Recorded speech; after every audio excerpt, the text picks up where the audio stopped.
Step into my classroom so that I can show you how to know if you're ovulating so that you can do what you want to do when you want to do it. Hi, I'm Abigail, and I help people figure out how to optimize their hormones every single day in my office. And when a woman comes into my office, one of the first things that I'm going to do is ask her how she's tracking her cycle. Because when we're talking hormones, I need to know where you're at in terms of your knowledge of how your cycle runs. Now, majority of the women that I see have an app on their phone that they are tracking when they start and when they finish. And that's pretty much the basics. Some women are also using this right here, which is called an LH strip, to track their ovulation. So this is my LH strip from, I think it was Monday. It was day 13 of my cycle. This is what would be a peak test result. Now, there are different test results that you can receive on these strips. Let me break that down real quick. Peak, as in this, would be when this line right here is darker than this line, or like pretty much the exact same. You can't tell very well here, but it was definitely darker. I just let it sit a little bit too long and it bled off a little bit, but this was a peak result. You can get a positive result and you can get a peak result. Positive is whenever you look, it looks like it's very much the same or very close to it. And negative is going to be when this line right here is lighter than this test line, or the control line. I'm sorry, this is the test line, this is the control line. So like I said, this was my result on day 13 of my cycle, which is supposed to tell me that I am ovulating soon. Okay, so peak test result on day 13. But I want to show you how women end up confused, because I got that peak test result on day 13 and I'm currently on day 18 of my cycle and no ovulation has happened yet. Well, how do I know that? My temps. Most people that I talk to are not tracking their temps, whether that's basal body temps or skin temps, like through this Oura ring. And I'm gonna break down why it's so important. Okay, so this is my last cycle, and as you can see way over here in the corner where you have that little teardrop, it's a little blood drop, okay? That was the last day of my bleed, okay? The whole cycle is the first day of your bleed through the last day of, or the day before you start bleeding again. So normally that'll be 28 to 35 days depending on the person. Sometimes things vary, okay? But my last day was right there. And you can see how all of my temps, which are these green bars, are under or right at that baseline, that middle line on this graph. It's gonna stay that way until I ovulate.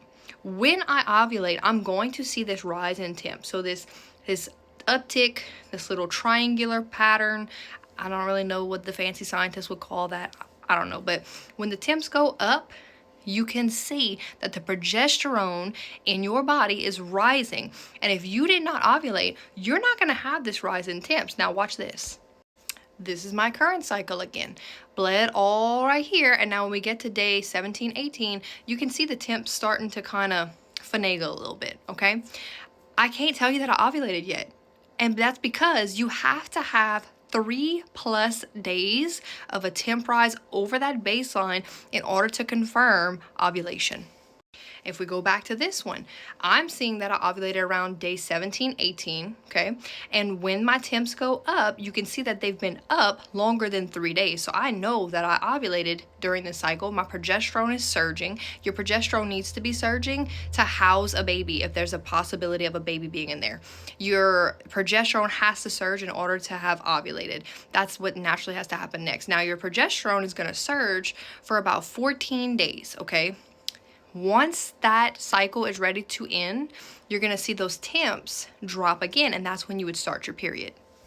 So regardless of the fact of me getting that peak ovulation strip test on day 13, it's day 19 for me currently, and I still don't have 3+ days of a temp rise over that baseline to secure in my head that I have ovulated.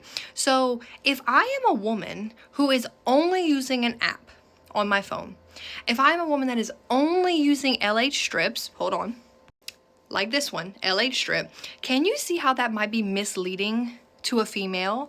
If I'm only using this, would have thought that surely I've ovulated because I've gotten this peak test result on day 13, and this is day 19. Well, I should be exiting out of my fertile window, right? I should be well past that. I'm safe, I'm good. Well, guess what? I haven't ovulated yet.